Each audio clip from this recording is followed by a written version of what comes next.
কিয়ামত দিবসে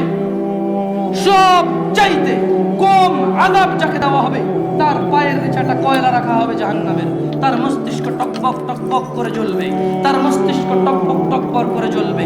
এই ব্যক্তি মনে করবে আমার চাইতে বেশি শাস্তি মনে হয় আল্লাহ তাআলা যত মানুষ সৃষ্টি করেছেন কাউকে দেয়নি, অথচ আল্লাহ সুবহানাহু ওয়া তাআলা রাসূল সাল্লাল্লাহু আলাইহি সাল্লাম বলেছেন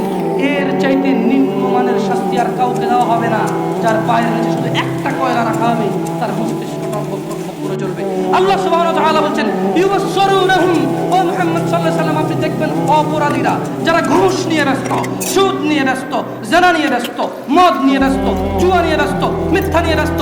আযানকে পরোয়া করে না, সালাতকে পরোয়া করে না, বেনামাজি হওয়াকে কুফরি মনে করে না, ইউবাসসিরুনহুম আপনি দেখবেন ইয়াওয়াদুল মুজরিম, এই অপরাধীগুলো লাউ ইফতাদি মিন আযাবি ইয়াউমিযিন বিবানি, তারা আল্লাহকে বলবে ইয়া আল্লাহ এই ছেলেকে নিয়ে নেন, ইয়া আল্লাহ এই ছেলেকে